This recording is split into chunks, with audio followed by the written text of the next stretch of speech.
ওয়াশিংটনের হোয়াইট হাউসের সামনে তুষারের স্তূপ এখনো ঝিকমিক করছে। এমন মুহূর্তে এক ঘোষণা সারা বিশ্বকে চমকে দিল। ডোনাল্ড ট্রাম্পের দ্বিতীয়বারের মতো মার্কিন যুক্তরাষ্ট্রের প্রেসিডেন্ট হিসেবে শপথ নিলেন। এ ঘটনার সঙ্গে সঙ্গেই বদলে যেতে শুরু করলো বিশ্বের রাজনীতি, অর্থনীতি এবং পরিবেশের সমীকরণ। বাংলাদেশ ব্যাংকের সাম্প্রতিক তথ্য মতে মার্কিন যুক্তরাষ্ট্র এখন বাংলাদেশে রেমিটেন্স পাঠানো দেশের তালিকায় শীর্ষে উঠে এসেছে। 2024-25 অর্থসালের প্রথম 3 মাসে যুক্তরাষ্ট্র থেকে বাংলাদেশে এসেছে $1.4 বিলিয়ন।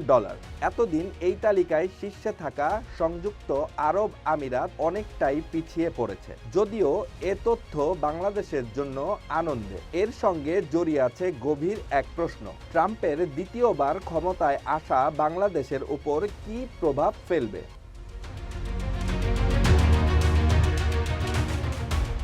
এই পরিস্থিতিতে বাংলাদেশের জন্য যুক্তরাষ্ট্রের সঙ্গে সম্পর্ক আরও দৃঢ় করা অত্যন্তই গুরুত্বপূর্ণ।